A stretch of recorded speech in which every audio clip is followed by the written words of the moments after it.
Cuando era estudiante, escuché a Víctor Jara cantarle a Puerto Montt. Por muchos años no dimensioné esas palabras. Ellas traspasaron la barrera del tiempo. La guitarra del cantor hoy se hace más presente que antes, aunque las ruedas de la historia oficial olvidaron incluir en sus páginas los registros de una escena que terminó con 9 personas muertas y con repercusiones en todo Chile.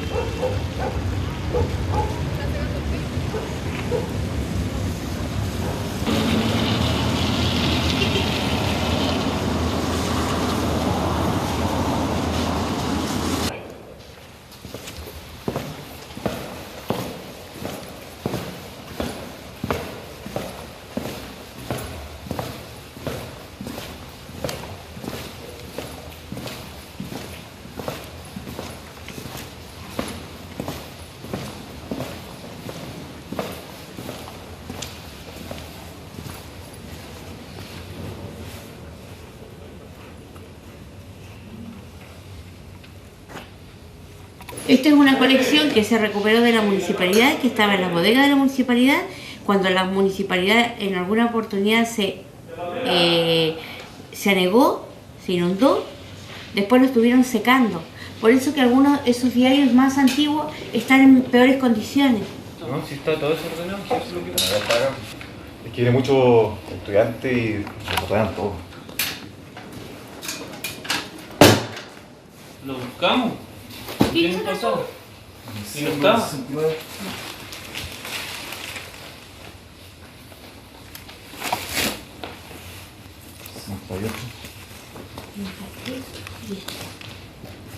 No, para 68.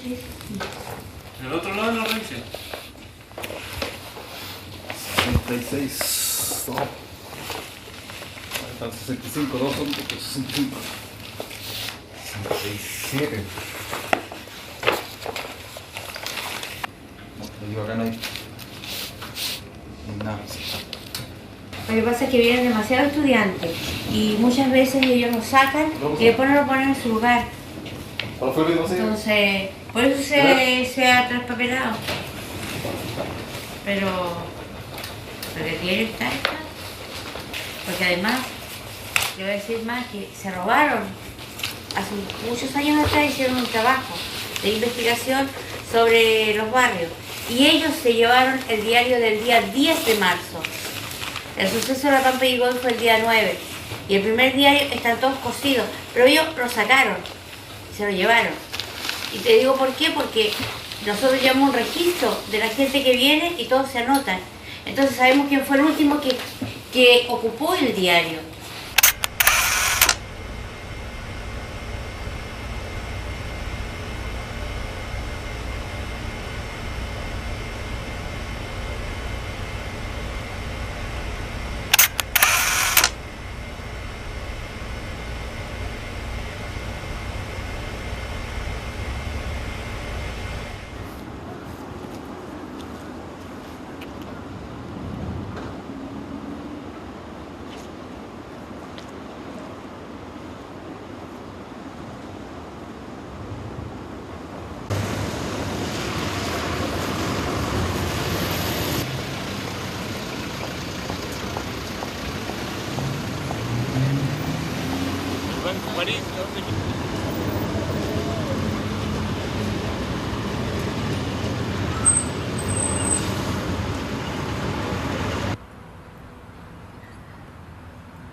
Puerto Montt subió, su crecimiento comenzó a subir, digamos, después del año 60, a raíz del terremoto, se ejecutó aquí un plan especial de reconstrucción, tanto en el área pública como privada, el puerto, por ejemplo, que se cayó, construcciones fiscales, y también el área privada comenzó a reconstruir. Bueno, el crecimiento era manifiesto. En casitas chicas habían 2 o 3 viviendas. No había tampoco trabajo abundante. Y socialmente era una sociedad muy marcadamente dividida políticamente. Era conservadora o era radical. Había que andar por una vereda o por la otra. La ciudad les prometía escuela, le prometía hospital, o sea, salud, le prometía trabajo, y eso hacía que Puerto Montt fuera muy atractivo, a tal punto que rápidamente Puerto Montt empezó a crecer desde el punto de vista poblacional. Normal que estaban latentes todos los problemas sociales que eso ocasionaba y agudizaba. Una persona que se casa, que tiene 2 hijos, que está llegado, que no tenía trabajo, y que le están ya diciendo, mira, tienes que irte, viejito. No me pagas los 2 meses, los 3 meses, pero tienes que irte. Bueno, y cuando eso se saturó, la gente se fue a tomar los terrenos arriba.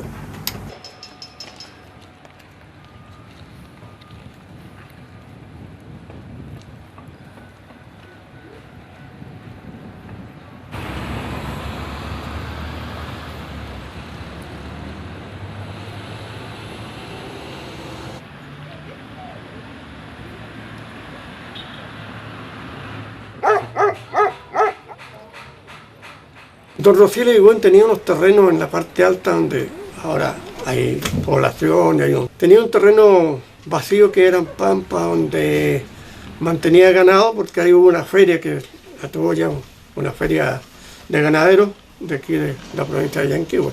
Te traía ganado de Aysén y se remataba ahí. Pero después se instaló la feria de Osorno, entonces don Rociel Irigoyen y otros socios prácticamente desistieron de ese terreno.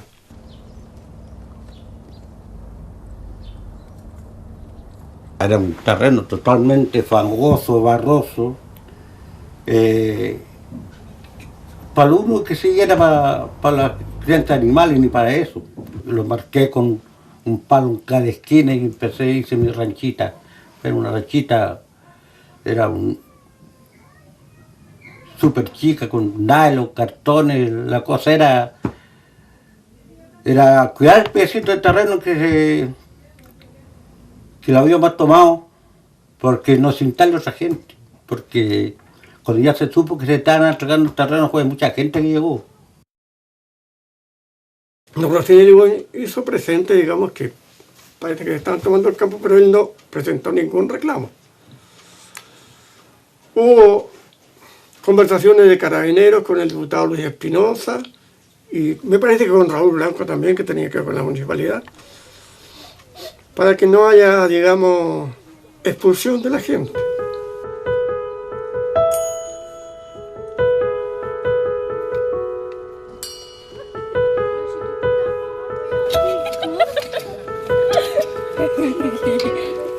Sí. En el negocio, la señora lo salió sola.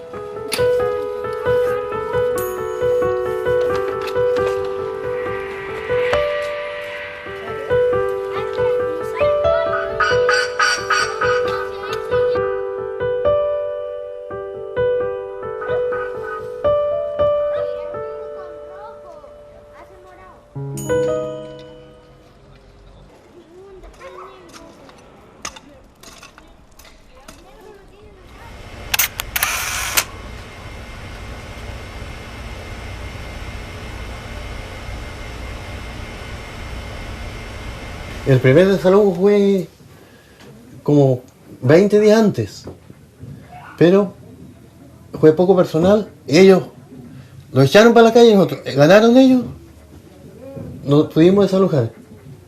Los pobladores botaron del caballo al coronel de carabineros o el capitán de carabineros que estaba armando la tropa que estaba procediendo al desalojo de los terrenos. Y los pobladores me entregaron a mí cascos, me entregaron fornituras de carabineros, zapatos, una serie de elementos que los carabineros habían dejado abandonados en medio de la trifulca, si en realidad fueron derrotados. Estamos alerta porque cada cual cuidaba su vacío terreno y bueno, aquí en el parte, en el bajo de aquí, donde estamos en este momento.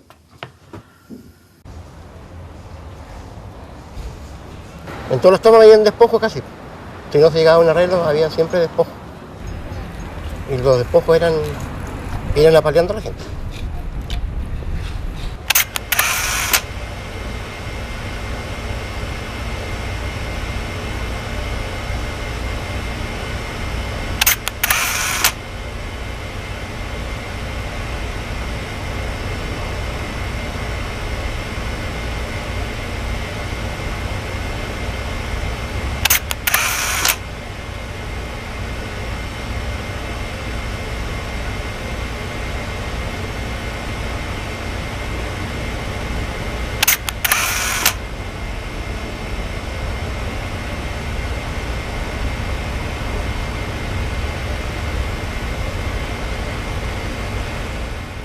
Nosotros estamos una semana acuartelados, preparándolo para el desalojo.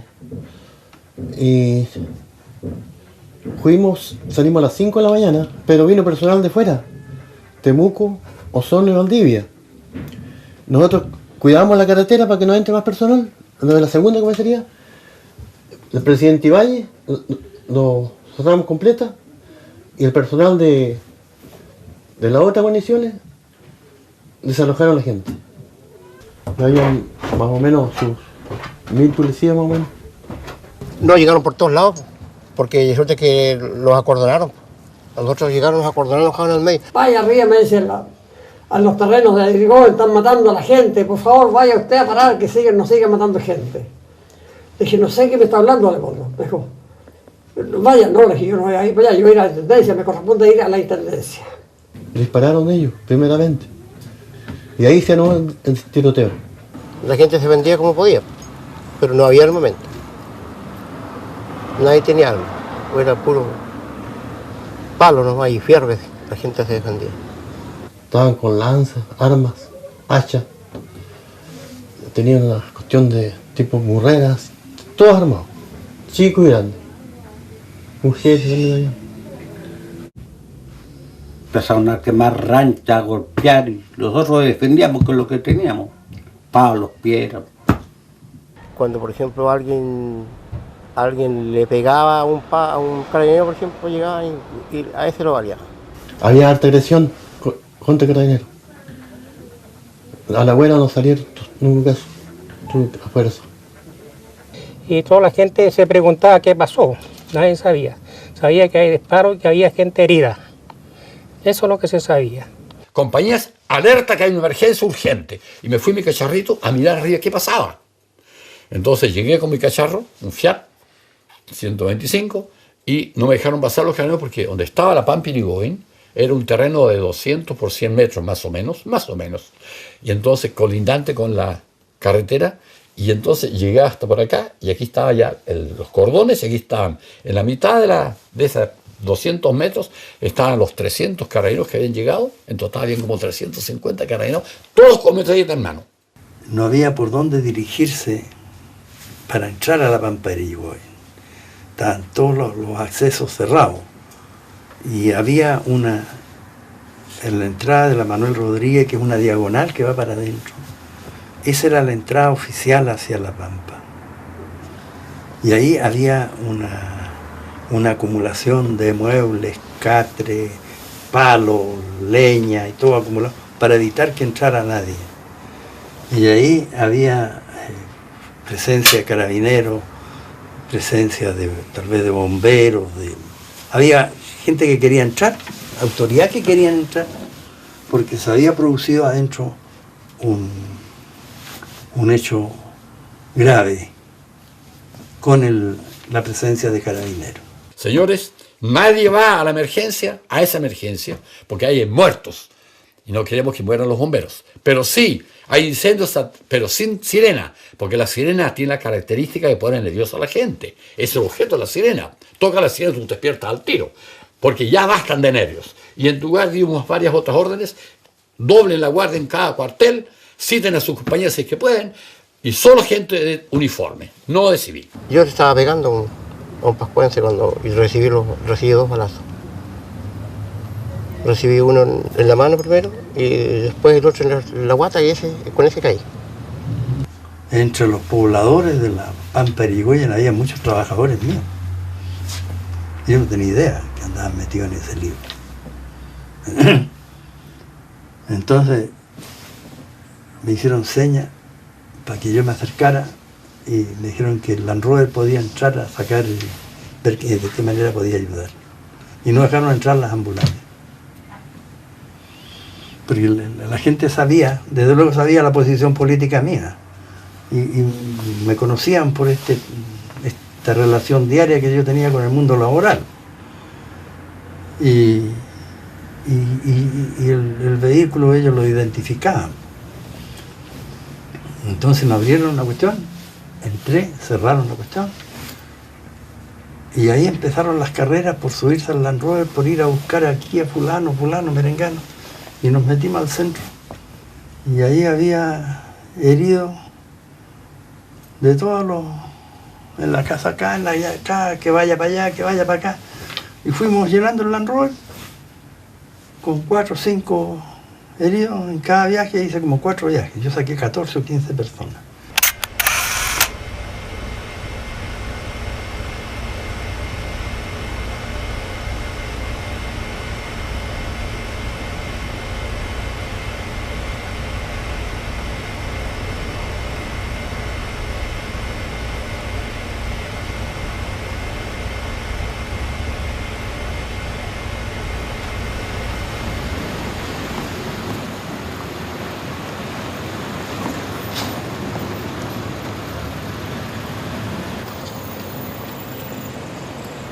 Desde el punto de vista jurídico, el razonamiento era impecable, pero desde el punto de vista político, yo creo que era absolutamente equivocado.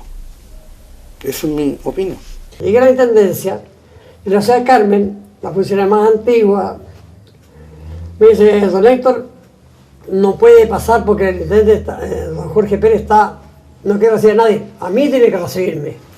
Soy presidente del partido y soy inspector del distrito. Yo tengo que saber lo que pasa en la intendencia. Además soy presidente del partido. Entonces entré, abrí la puerta y Jorge Pérez estaba. Héctor, Dios mío, señor mío. Ay, Héctor, ¿qué voy a hacer, Héctor? Ay, no sé lo que pasó, Héctor. ¿Qué voy a hacer? Voy a ir de Puerto Montt, ¿qué hago? Héctor, ¿qué hago? Tienes que enfrentar lo sucedido. Tú eres responsable, vamos a ver qué le pasó. Dice que hay 100 muertos. Que hay 20, 30, no, estoy confundido, no hay noticias exactas, el Carabinero no tiene noticias exactas. Entonces le dije, aquí vamos a ser responsables todos como gobierno, vamos a ver qué pasó. Y ahí me encuentro en una pieza, en una actitud de silencio, cabizbajo al intendente subrogante, mi colega Jorge Pérez Sánchez, y en otra pieza, más como un living así de esta casa, en un sillón, prácticamente derrumbado. Nunca había visto una persona uniformada con su uniforme, su gorro, sentado. Yo diría prácticamente derrumbado por lo que había ocurrido.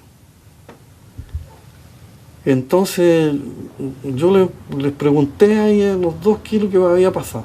Entonces ellos me contaron y ahí supe que habían detenido a Espinosa. Pero lo habían detenido el día anterior, no el mismo día de los hechos. Entonces yo les aconsejé a los 2 que de inmediato se pusieran a redactar una declaración señalando el número de víctimas, que según sé fueron 8 y hubo como 47 personas heridas. Y recuerdo perfectamente que la declaración terminaba señalando que el gobierno iba a ser inflexible en el respeto al orden público, a la propiedad privada y a su gestión habitacional que estaba realizando en Puerto Montt. Y ahí está nuestros compañeros que cayeron defendiendo por solo hecho de tener donde vivir con su familia.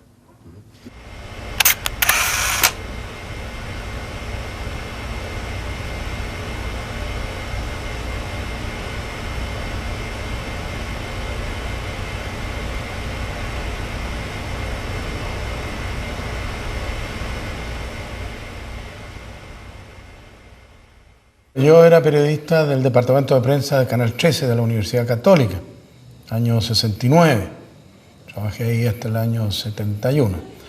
Y pues, recibimos la instrucción, la nota, de ir a hacer una nota porque había ocurrido el hecho. Y en ese momento Salvador Allende era presidente del Senado y llegó.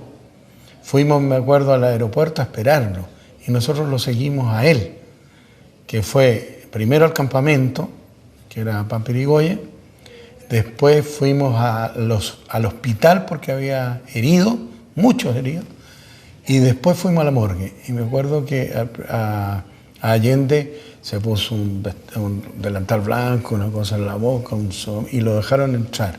Y nosotros desde fuera pudimos grabar, en ese momento filmar, se llamaba, con los equipos de esa época, algunos cuerpos que estaban ahí. Ya a las 8 de la mañana me despertó el director, don Evaldo Omar, que me levanto y vaya a reportear porque en Pampirigoyen había habido un incidente ahí y que había gente herida, mal herida. Y yo me levanté, comencé a levantarme, cómodamente llamé por teléfono un taxi para que había buscado mi fotógrafo cerca campo porque vivía en calle Talcahuana, calle Varas con Talcahuana. Voy a buscar a mi fotógrafo mientras yo me arreglaba y de aquí partimos con un taxista Garcés me parece que ya el apellido. Bueno, nos fuimos a Pampirigoyen y llegamos allá. Carabinero estaba al fondo, ya había desocupado el terreno, y afuera, prácticamente en lo que es hoy la avenida Presidente Ibáñez, estaba la gente, con las carpitas que tenía.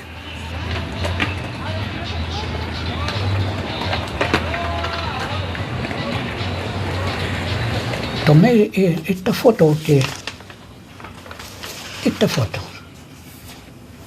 yo me ubiqué detrás de ellos con un ángulo que permitiera ver la cantidad de pobladores que habían ahí.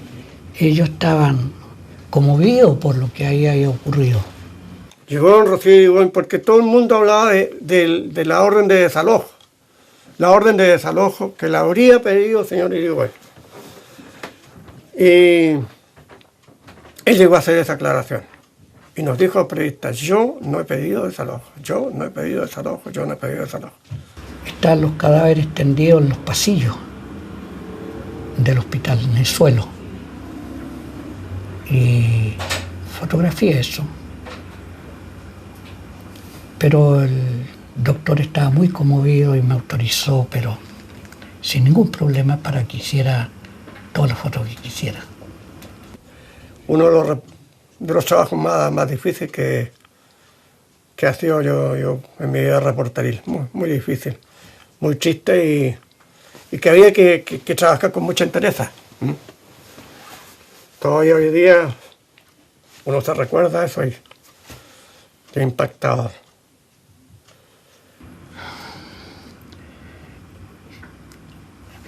Son hechos que golpean mucho, y que no es fácil.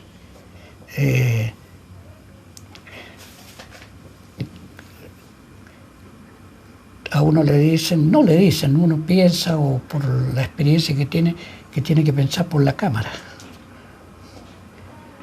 y apretar el obturador. Pero hay momentos en que no se puede apretar y mirar por la cámara nomás y apretar el obturador. Hay que hablar también a veces.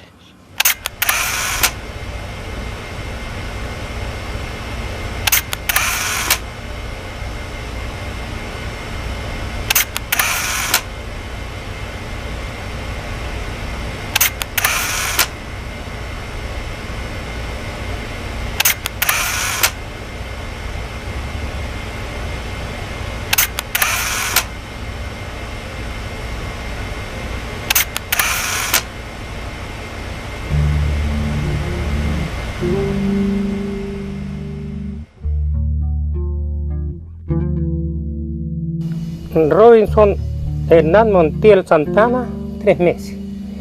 Luis Carlos Alderete Ollarzo, 19 años. José Rosamel Santana Chacón, 64 años. José Fernando Flores Silva, 19 años. Arnaldo González Flores, 34 años. Jovino Cárdenas González, 35 años. Federico Cabrera Reyes, 35 años. Filiberto Vargas Vargas, 35 años. Y José Aros Vera, 21 años.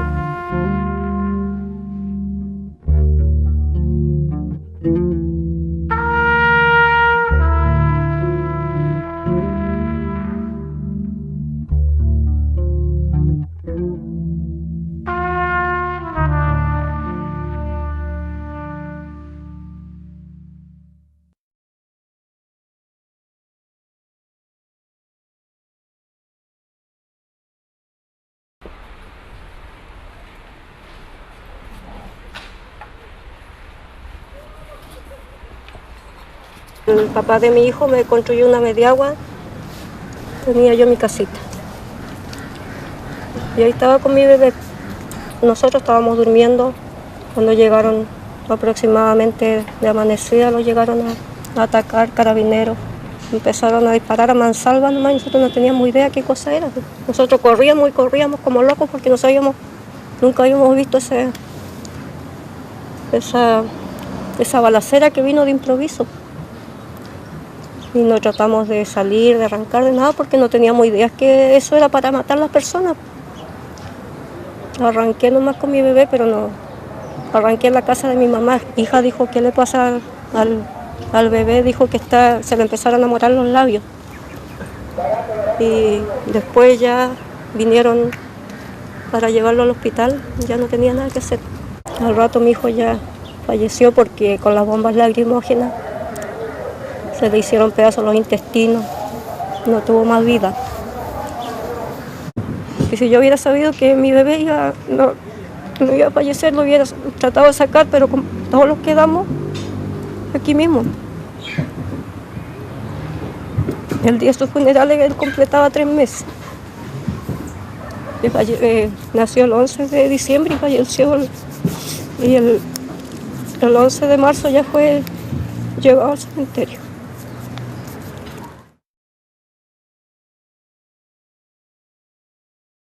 Yo fui del campo, pero estábamos viviendo en Modelo, en el cerro. Nos vinimos a ver si podíamos sacar un sitio para nuestros hijos. Los carabineros llegaron a las 7 de la mañana. Tenían esos abrigos largos, con botas largas y los bolsillos llenos de piedras. Llegaron y empezaron a correr piedras y sobre la misma empezaron a correr balas y bombas lacrimógenas. El finado mi cuñado ese le cortaron los dedos, le cortaron los dedos de la mano y sobre la misma le pasó la bala aquí en el estómago. Le pasó a salir las tripas hacia afuera, entonces ¿qué es lo que hice yo? Andaba con un bitle, esos años se usaban los bitles, llegué, saqué el cuello y le amarré la mano. Y ahí donde mataron al señor Cabrera, ahí en esa mediagua había una enagua de una señora y con esa enagua le puse las tripas para adentro a mi cuñado y lo llevamos al hospital. Cuando vengo acá, no me animé a venir hasta acá porque estaba lleno de carabineros. Pero ya a esas horas ya estaban todos unos presos, los otros estaban muertos y mi hermano alcanzó a durar 12 días en el hospital. Y llegó el médico y le preguntó, ¿cómo te sientes? Bien, que le dijo él, ya me escapé de la muerte, ya que le dijo. Se levantó, se fue al baño, fue a tomar agua y no alcanzó a llegar a su cama.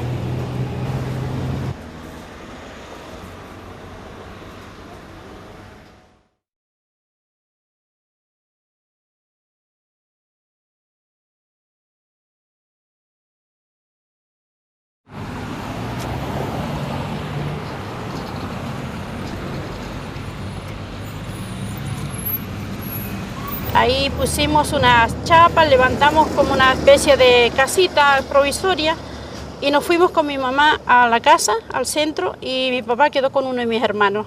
Nos fuimos a dormir tranquilos pensando que todo estaba tranquilo porque así nos dijeron que no iba a haber nada, estaba todo en paz. Como 6 de la mañana se escuchaban los balazos. No sabíamos de dónde venía eso porque no nos imaginábamos. Seguí corriendo porque algo me decía que algo malo, mi papá no estaba vivo. Y corrí hasta la calle, la intersección de Magallanes y María Rodríguez, y como no pude seguir, doblé hacia abajo y alguien me dijo, ahí en atrás hay una persona herida.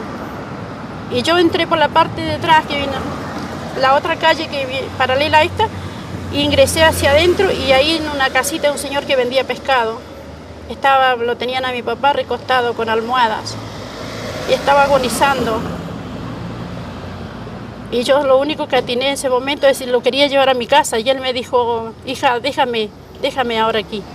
Y yo salí afuera gritando y gritaba, mamá, acá está mi papá, acá está mi mamá, mi papá. Y en eso apareció más gente a los gritos míos y empezaron a ayudar para sacarlo. Y de allí llegó una ambulancia y lo llevaron, de ahí se lo llevaron al hospital. De ahí no lo vi más mi papá con vida, hasta ahí fue la última vez que lo vi. Tenía una entrada en el costado izquierdo y a este lado tenía su mano cortada y un hoyo muy grande acá. Y solo la piel le sostenía su mano, porque la bala donde salió tenía un huraco muy grande. Y le había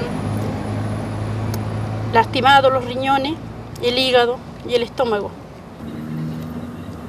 Y de allí comenzó la odisea más fea para nosotros, al quedar solos.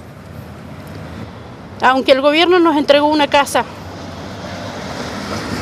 que realmente sí la necesitábamos, pero ese fue el pago de nuestro papá. Sí, y quedamos con una casa, pero nos faltaba lo principal.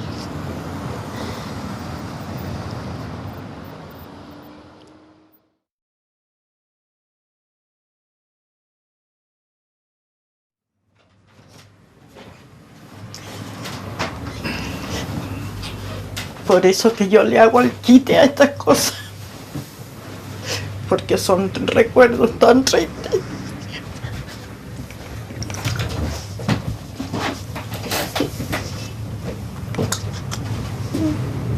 Cálmate, Laura, cálmate. Ya, tranquilízate. Ya, Gastón, tómate un poquito de agua. Cuando estábamos acostados, nosotros a las 7 de la mañana empezó el baleo. Y se levantó mi esposo porque había aquí a los pies del sitio, había una persona que había venido de Santiago. Entonces él fue a ayudarle a buscar a uno de sus niños. Él lo trajo, lo fue a dejar allá atrás y salió acá afuera a mirar.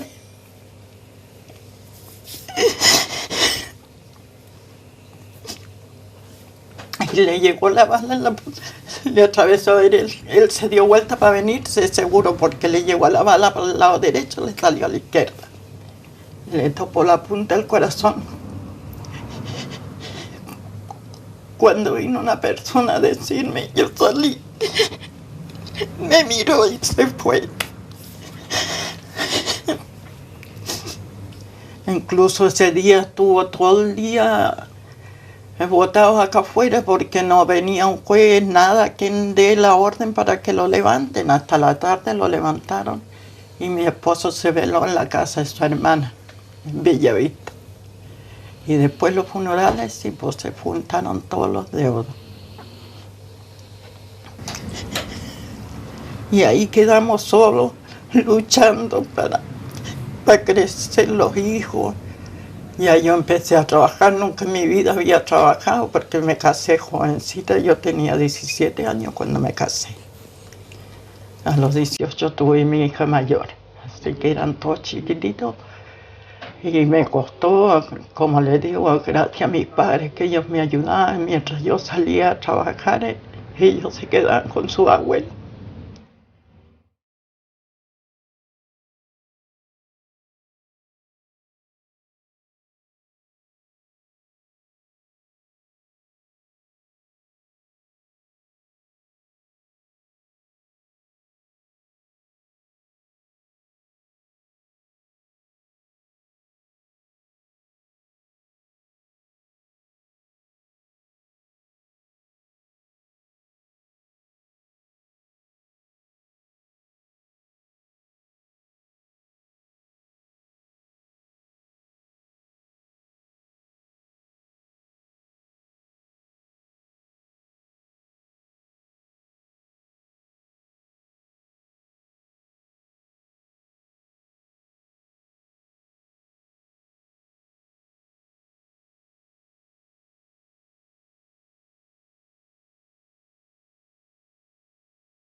Yo participé ese día del sepelio, la cantidad de habitantes de Puerto Montt era extraordinaria. Alguien me dijo que se calculaba en unos 14.000 asistentes al acto. Los funerales fueron inmensos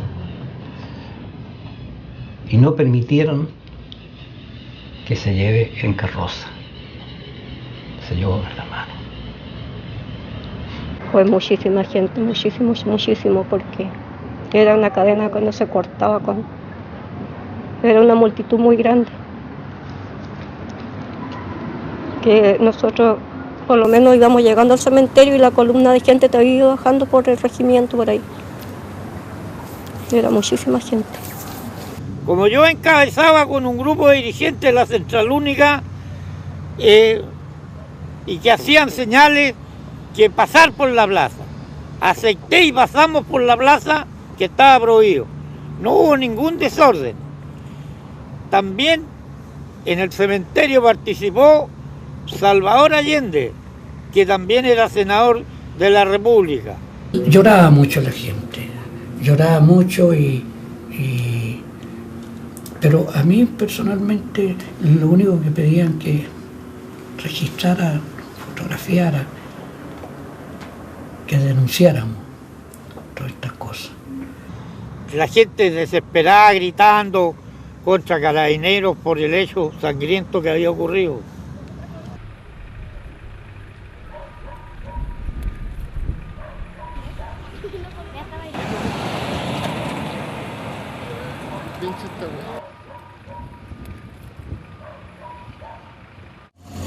Murieron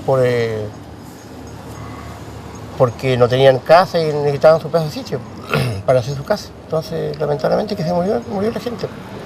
Eso es lo único malo que hubo. Por una persona que dio la orden de desalojo, que fue Edmundo Pérez Zucovich.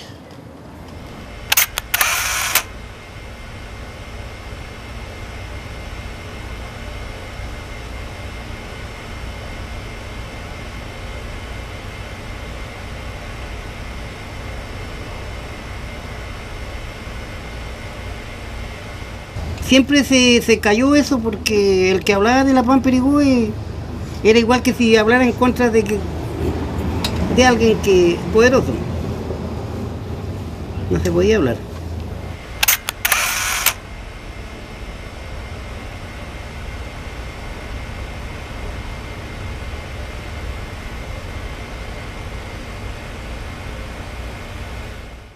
Aquí, para la historia, yo creo, quedó mucho más claro que Pérez Zucovich y el gobierno de Frei había hecho una masacre. Y la orden vino del gobierno, nada más. Recuerdo haberlo hablado con el doctor Allende en ese momento, de que era una maniobra política. No era una cuestión de que el dueño del predio haya exigido, como se usó posteriormente, a las autoridades que desalojaran a sangre y fuego, sino que fue una decisión política del Ministerio del Interior de esa época.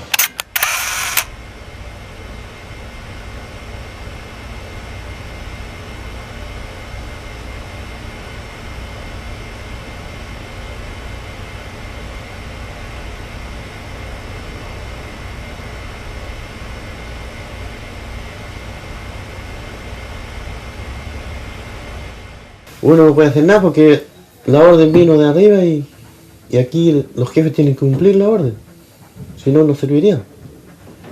Porque la orden viene del Ministerio del Interior, el Ministerio del Interior da la orden al intendente, el intendente al prefecto, y ahí hay que cumplir la orden, si no, el comandante no serviría, o coronel de tiempo, no serviría su puesto. Y el chico tiene que cumplir la orden del jefe. Si no, tampoco serviría el funcionario que ha jurado por la bandera nuestra, si no, no serviría.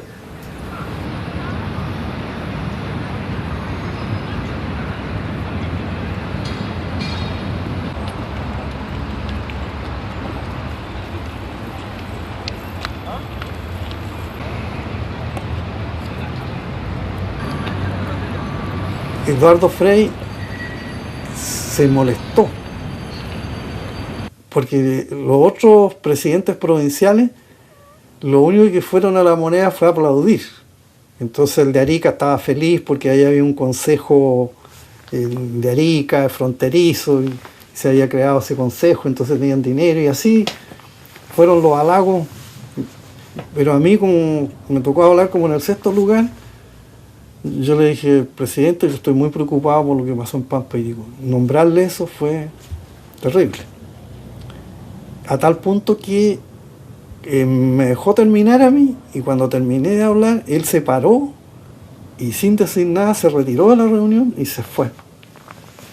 Y como al cuarto de hora volvió, y nosotros quedamos en silencio. Todos ahí, diputados, senadores, el dirigente, quedamos en silencio. Y al rato vuelve Frei y me dice, quiero hablar contigo, porque Frei lo tuteaba uno, quiero hablar contigo. Así que nos fuimos a una pieza aparte, y me recuerdo perfectamente, me puso la mano en el hombro y me dijo, Sergio, yo estoy muy, muy sentido por lo que ocurrió en Pampa Irigüe. Yo los comprendo a ustedes y lo lamento mucho, pero yo sé que para usted ha sido terrible. Yo le dije, sí, presidente, para nosotros sigue siendo terrible. Tenemos una campaña presidencial a las puertas y estamos con este problema. Entonces me dijo, yo me retiré de la reunión porque salí a llamar al ministro de la Vivienda para que te diera una audiencia. Así que mañana, a primera hora, a las 9, tiene una audiencia. Entonces quiero que le cuente todo lo que tú deseas que se haga en Puerto Montt para mejorar la vivienda, si hay que comprar más terreno. Y Pérez Ujovich trató de minimizar esto. Incluso recuerdo que hubo varios heridos que murieron posteriormente. Entonces usó ese, como que había que tener respeto por las víctimas, que nada de fotos y todo eso. Y nosotros salimos a la calle, hubo una manifestación, me acuerdo, no recuerdo el día, pero reclamándole a Pérez Ujovich que esto se tenía que conocer.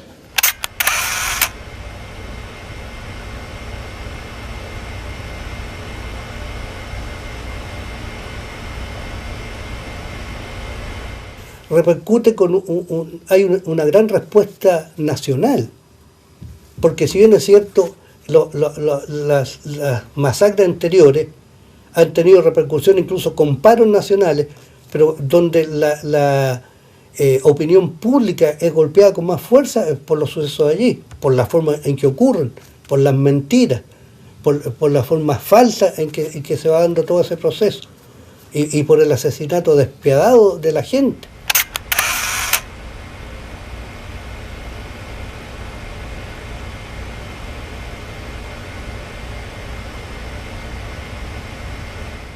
Lo que pasó en Pampa Irigüe fue el comienzo, fue una radicalización del quiebre de la democracia cristiana. Va a determinar entonces ya estos cambios, no solamente en aspecto de la lucha reivindicativa de los trabajadores, sino que también en el aspecto político. Un sector que es el sector de Elwin, que es el sector de la derecha demócrata cristiana, que es el sector de gobernativo. Un sector intermedio que se llamaban los terceristas, que eran dirigidos por Lucho Mayra, y eran dirigidos por Bosco Parra, que era un sector que decía, aún la democracia, su líder era Tomic, aún la democracia cristiana puede ser izquierdista, puede hacer revolución. Se creían que no estaba caducada la revolución. Y el sector rebelde, que tenía dos sectores también a su vez. Te das cuenta que los partidos son complicados. Tenía un sector que eran los viejos demócratas cristianos, que era mi viejo, que era fundador de la Falange. Estaba Julio Silva Solar, que era casi fundador, un poquito más joven, ¿no? Y el otro que era Alberto Jerez, que era un joven de Concepción, que era senador. Ese sector era el sector de los viejos, de los rebeldes, y había un sector de los jóvenes rebeldes que después cachamos que funcionaban solitos los jóvenes, eran bastante pillos, que es el sector del MAPU, cuyo jefe máximo era Rodrigo Ambrosio, y cuyo líder en la juventud demócrata cristiana era el Guatón Correa, que en ese momento sacó una declaración condenando a Pampa Irigüe. Y eso fue muy fregado porque condenaba dentro del partido de gobierno, la juventud del partido de gobierno condenaba al gobierno. Posteriormente renunció a toda la juventud demócrata cristiana, que era bastante, porque renunciaba toda un área del partido, y además un partido que siempre se lucía como partido juvenil. De ahí se fundó el MAPU. Entonces, si tú quieres, en cierto grado, no es Pampa Irigoyen solo, o sea, Pampa Irigoyen ubicado dentro del contexto histórico, ese contexto histórico fue llevando a la Unidad Popular. Pampa Irigoyen va a estar ahí junto a otros, como Salvador, como Ranquil, como Santa María de Iquique, etc. Y en general todos esos ministros son ministros que terminan más o menos vilipendiados por la historia.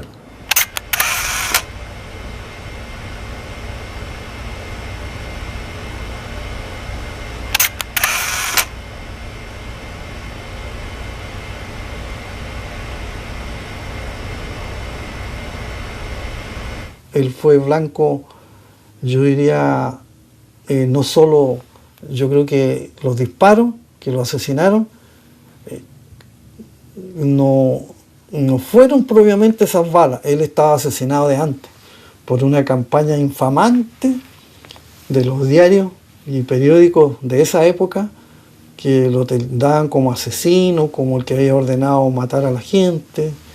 Víctor Jara le dedicó una canción Puerto Montt. Yo creo que naturalmente no fue la canción de Víctor Jara la que motivó el asesinato de Pérez Zukovich. Eso está aún en discusión. Yo tengo mi propio planteamiento, en el sentido que fue un grupo de ultraizquierda que tomó una actitud de venganza política, entre comillas, que como siempre, en mi opinión, no ayudan en nada a los procesos históricos. O sea, en vez de hacer avanzar, hacen retroceder. Y fue el caso acá, concreto.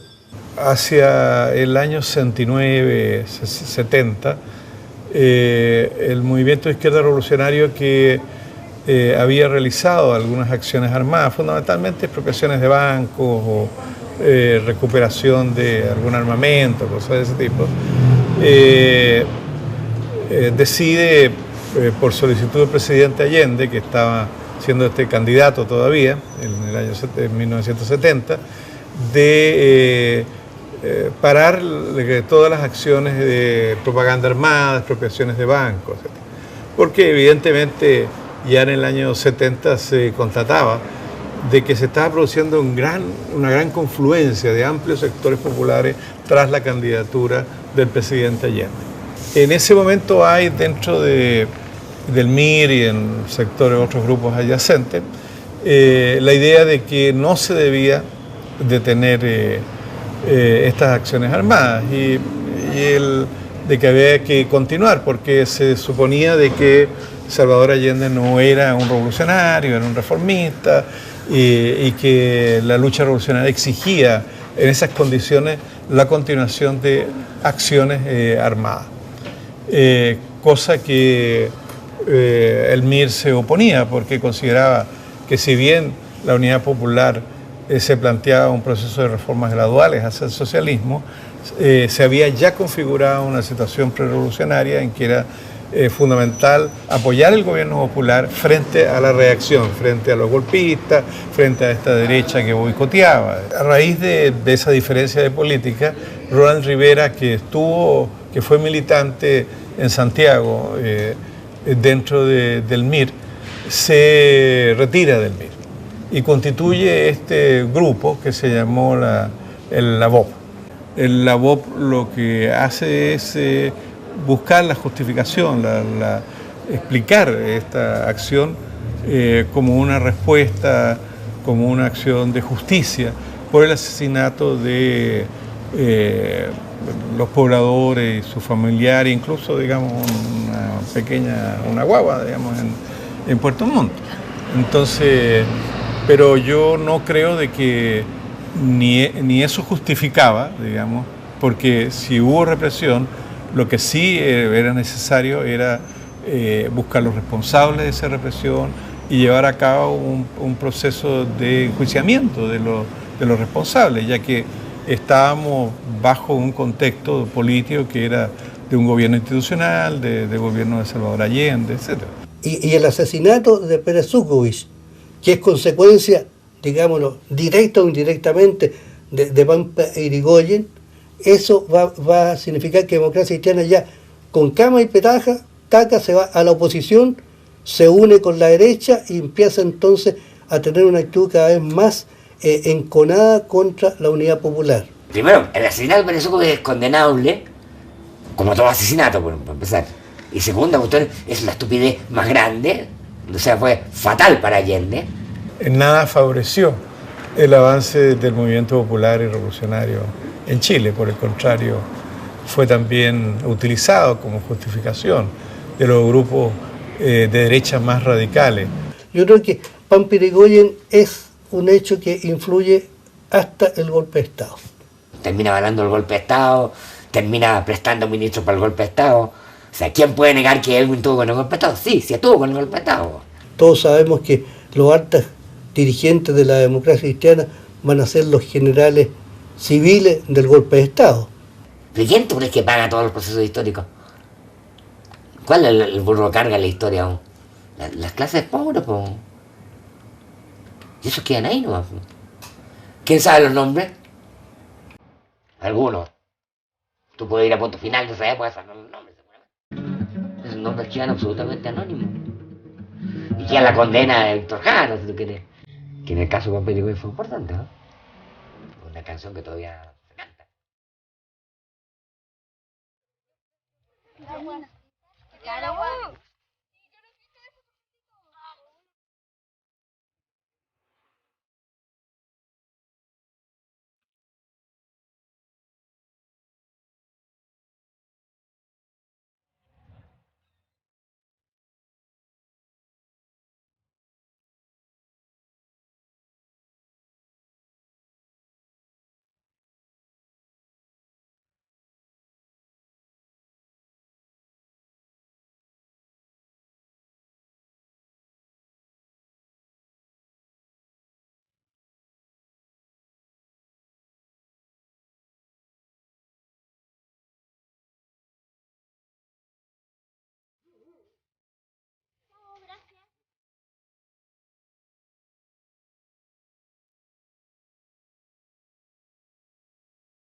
Yo pienso que la historia de Puerto Montt y de la población alta tiene una historia propia.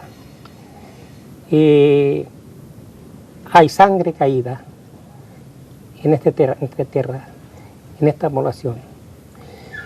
Para ser bien sincero como ciudadano chileno y de este puerto, de Puerto Montt, no debiera olvidarse nunca. Debiera quedar ahí algo que se vea que fallecieron tantas personas por tener donde vivir. Y quería tener mi casa. Y pasó lo que pasó. Fue un hecho lamentable porque nosotros hemos conocido de la gente, nuestros pobladores. Así que harto fuerte fue para nosotros también. Estábamos compartiendo con ellos. Nosotros tuvimos primero de las tomas, hacíamos turnos arriba, pero pacíficamente. Incluso lo cuidábamos ahí para que no haya desorden. Nosotros incluso nos servían café en la noche los populares. Bueno, yo pienso que siempre lo vamos a recordar los que somos nomás, por lo menos los familiares, que los pocos que vamos quedando, porque el resto de la gente ya no se acuerda. Lamentablemente no pudimos ganarle a las metralletas y ese recuerdo lo voy a tener mientras viva. Para los que quedamos en este momento todavía ese sacrificio valió la pena. Porque hoy día este terreno es mío, propio. Está con nombre y apellido. Y aquí no me voy a ir nunca. Aquí me moriré. Y esto quedará mis hijas, mis hijos, mis nietos. Y un recuerdo que van a tener ellos de parte mía.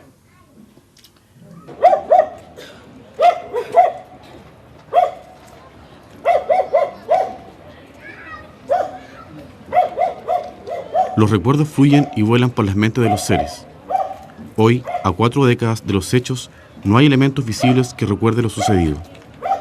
No hay nombres de calles, ni una placa, ni actos de conmemoración. Sin embargo, la historia es flexible. Los relatos inconexos en las bocas de la gente, los recuerdos, la aterrizan, la afectan, la sensibilizan.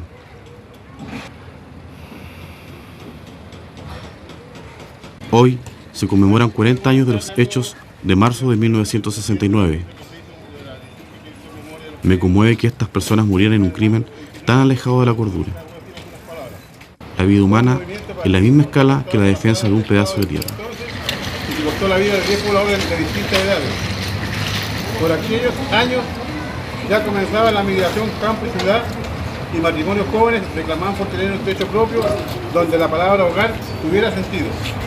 Somos hoy la población Manuel Rodríguez, que recuerda a sus mártires que con su acción heroica hicieron que todo el aparato del Estado se cuestionara acerca de la justicia política.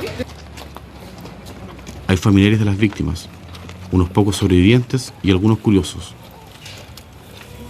Ningún medio de comunicación, ninguna autoridad.